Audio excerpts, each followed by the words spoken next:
से बनना है, खुद का शपथ ग्रहण लेना है तो मुख्यमंत्री बन जाओ ना आप। डिप्टी सीएम क्या होता है? संवैधानिक पद भी नहीं है डिप्टी सीएम। मांझी जी कितने मांझी को देते हैं, अपने परिवार में सिमट कर जाते हैं। ये लोग परिवार की राजनीति करते हैं।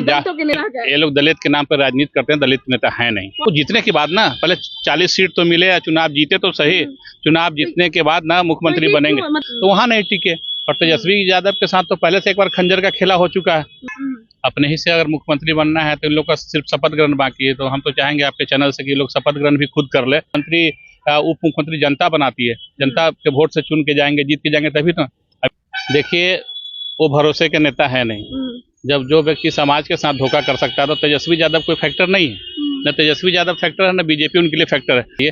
और आपके पास 4 एमएलए है और 4 एमएलए में आप मुख्यमंत्री की सपना देख रहे हैं। देखिए 2025 विधानसभा चुनावी अखाड़ा में हर पार्टी कूद चुकी है और ऐसे में हर पार्टी यही कह रही है, कई ऐसी पार्टियां जो है वो पहले से ही ये कह रही है कि भाई हमें 40 सीट मिलेंगे और 50 सीट मिलेंगे। आज हम बात कर रहे हैं बिहार की 2 ऐसे चेहरे की जो ये दम भर रहे हैं पहले से ही कि हमें इतनी सीटें मिलेगी। महागठबंधन की हम भी बात करेंगे और एनडीए की भी बात करेंगे। सबसे पहले तो जीतन राम मांझी की बात कर लेते हैं कि वो उन्होंने कह दिया है कि 40 सीटें हमें मिलेगी, मुख्यमंत्री भी हमारे यहाँ से। मुकेश सहनी की हम बात करते हैं, वो उन्होंने भी इसी तरह से कहा है 40 या 50 सीटें जो है वो हमारी पार्टी को मिलेगी और उप मुख्यमंत्री हमारे यहाँ से, यानी कि उप मुख्यमंत्री हम बनेंगे। तो इसी बाबत बात करेंगे। हमारे साथ विकासशील पार्टी से हमारे साथ मुकेश निषाद जी जुड़े हुए हैं, जो कि राष्ट्रीय अध्यक्ष हैं इस पार्टी के। मुकेश निषाद जी, भाई एक तो मुख्यमंत्री और एक उप मुख्यमंत्री पहले से ही ये लोग ये कर लिए हैं घोषणा। देखिए मैडम, इन लोग जमीन पे कहीं है नहीं।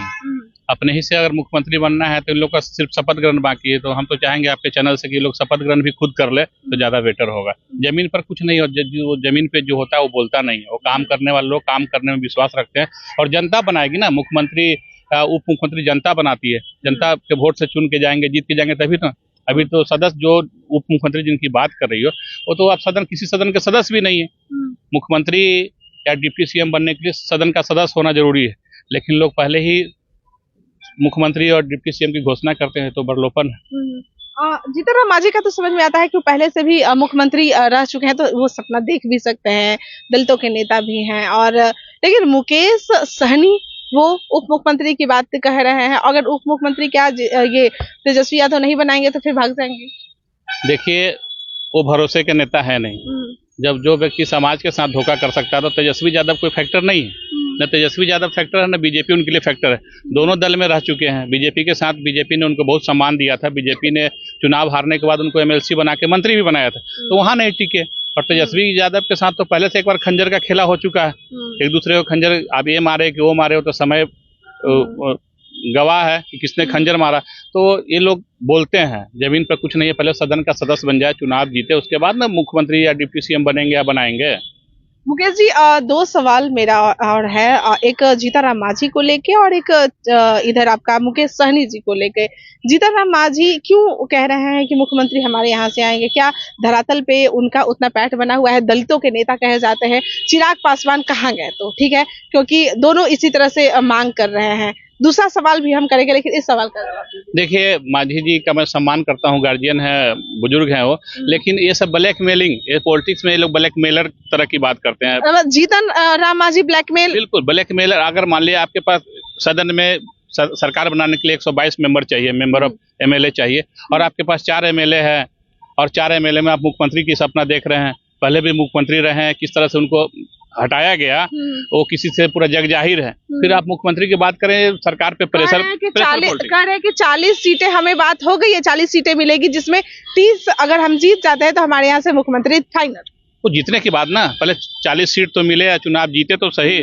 चुनाव जीतने के बाद ना मुख्यमंत्री बनेंगे। मतलब चिराग को डराने के लिए कह रहे हैं क्या? क्योंकि दलितों के नेता ये कहे जाते हैं। देखिए ये लोग दलित के नाम पर राजनीति करते हैं, दलित नेता है नहीं। चिराग भी नहीं, दोनों में से कोई। आप जीतन राम मांझी जी भी नहीं है, ना चिराग पासवान। और इनकी आप दलित की बात करते हो, आप चलिए मेरे साथ दलित बस्ती में, देखिए दलित का कितना बुरा हाल है। ये लोग सिर्फ राजनीति करते हैं।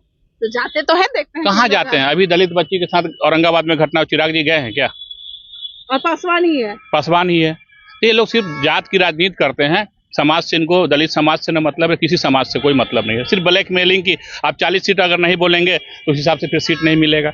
अब ब्लैकमेल करना है, सीट लेना है, सीट बेचना है। समाज के कितने लोग को, कितने पासवान को चिराग पासवान विधायक बनाए हैं बताइए आप? कितने पासवान को टिकट देते हैं, मांझी जी कितने मांझी को देते हैं, अपने परिवार में सिमट कर जाते हैं। ये लोग परिवार की राजनीति करते हैं। दलितों के नेता कहते हैं। सिर्फ दलित का सब दलित को बेइज्जती करते हैं लोग। कहीं भागीदारी इन्होंने दलित को दिया है क्या?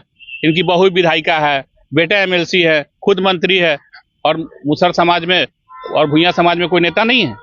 ये लोग करेंगे नहीं, सिर्फ राजनीति करेंगे। सिर्फ मुकेश सहनी के बारे में क्या कहते हैं? इनका जमीन पे कितना पैठ बना हुआ है? इनको क्या लग रहा है कि मल्लाह के बेटा है, निषाद समाज में इन्हीं का पैठ है, तो यही इनको लग रहा है कि भाई मांग रहा है मेरे यहाँ से उप मुख्यमंत्री मुकेश सहनी बनेंगे। कहाँ कौन बोल रहा है? आप महागठबंधन में कांग्रेस है, महागठबंधन में आरजेडी है, माले है, सीपीएम है, सीपीआई है। किसी नेता के मुंह से आपने सुना कि मुकेश सहनी डिप्टी सीएम होंगे? तो ऐसे ही ना ये भी मांग रहे होंगे कि भाई कि अगर आप हमको ये नहीं दीजिएगा तो हमारे समाज के लोग आपको वोट नहीं देंगे। मिलता जुलता करेक्ट। कहाँ इनके अंदर वोट कहाँ है? वोट 3 सीट लड़ रहे थे महागठबंधन से, तीनों सीट हार गए, बुरी तरह से हारे।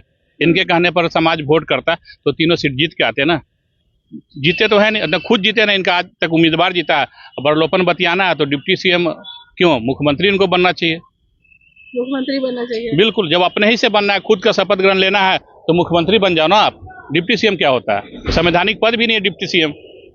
संवैधानिक पद इनको शपथ ग्रहण लेना चाहिए था। चलिए, शपथ ग्रहण लेना चाहिए था। देखिए, 2 सवाल हमारे थे, एक जीतनराम मांझी को लेकर और एक मुकेश सहनी को लेकर, क्योंकि यहीं से खबरें सामने आ रही है। पहले से ही ये लोग बोल रहे हैं कि हमें इतनी सीटें मिलेगी और हम उप मुख्यमंत्री बनेंगे। इधर जीतनराम मांझी ने भी कह दिया कि भाई हमें इतनी सीटें मिलेगी और हमारे यहाँ से मुख्यमंत्री बन जाएंगे।